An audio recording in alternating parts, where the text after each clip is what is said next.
Xin chào cả nhà. Chào mừng các bạn trở lại với nhà cô Sen. Mình giới thiệu luôn, video hôm nay mình sẽ chia sẻ đến các bạn là món mứt làm từ mệnh hậu nhé. Mệnh của miền Bắc. Mình đang ở Hồ Chí Minh và ngoài đường bây giờ mình thấy bán mệnh hậu giá cũng khá là tốt rồi, tốt hơn đầu mùa rất là nhiều.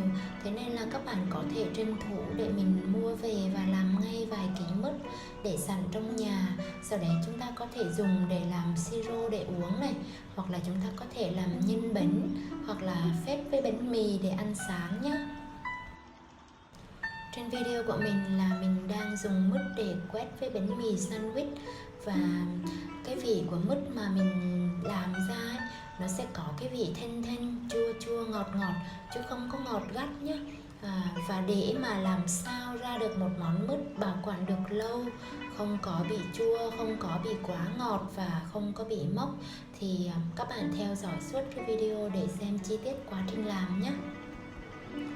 Còn đây là ly siro mệnh hậu của mình, rất là ngon khi mà uống với đá. Nó cho mình cái cảm giác là rất là mát lạnh và đẹp mắt nữa.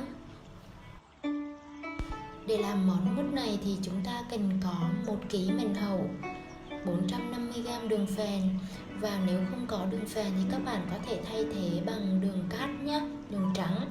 Tuy nhiên thì mình ưu tiên về phương án sử dụng đường phèn, bởi vì nó sẽ cho mình cái vị nó ngọt thanh hơn là cái đường cát. Và cuối cùng là cần khoảng 2 thìa cà phê muối. Đầu tiên thì mình sẽ rửa sạch với nước.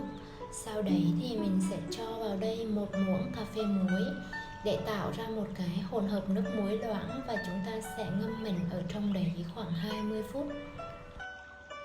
Sau 20 phút thì mình sẽ rửa lại bằng nước sạch và vớt ra để ráo một tí. Đối với món mứt này thì mình sẽ sử dụng toàn bộ quả mệnh trừ cái phần hạt ra, cho nên các bạn nhớ tách hạt ra nhé.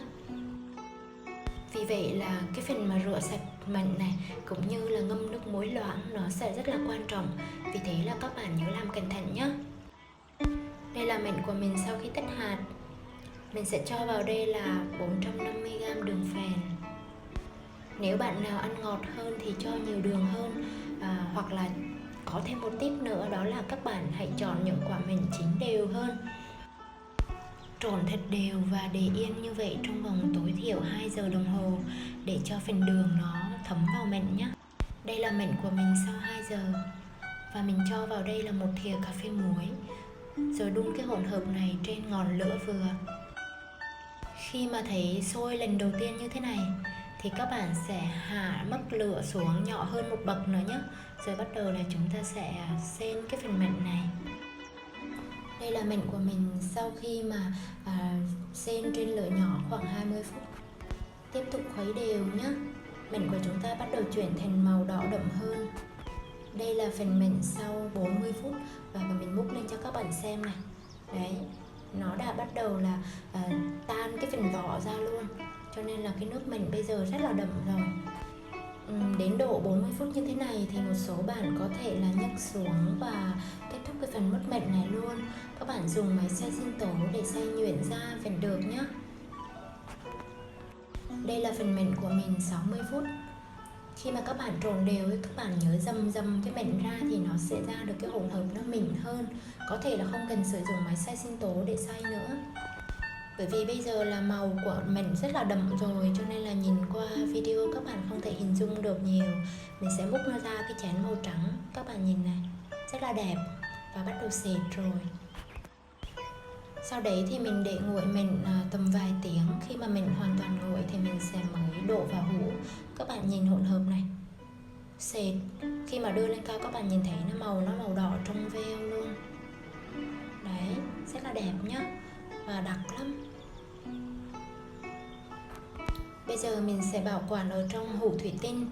Các bạn lưu ý là với hũ thủy tinh các bạn nhớ tiệt trùng bằng nước sôi trước nhé.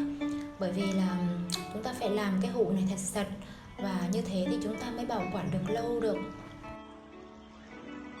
mình sẽ chia vào hai hũ, bởi vì là mình sẽ để lại ở ngoài mình sử dụng, còn một phần thì mình sẽ để vào tủ lạnh. Bởi vì là để cái phần ở ngoài ấy thì với điều kiện là các bạn phải đạt được cái nhiệt độ ở nhà của mình là nhiệt độ phòng nhé. Nếu mà cao quá thì khả năng không bảo quản được lâu đâu, bởi vì chúng ta không sử dụng chất bảo quản đấy.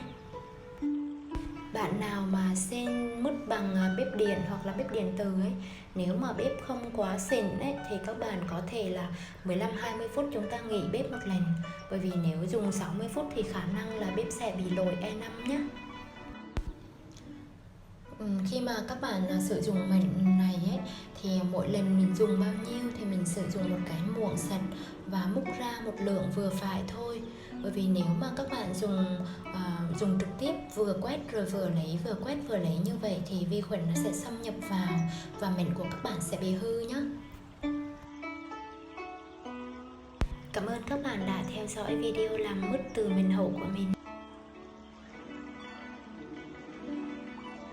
Hãy bấm nút đăng ký ngay bên dưới video của kênh YouTube Nhà Cô Sen để theo dõi nhiều món ăn tiếp theo nhé.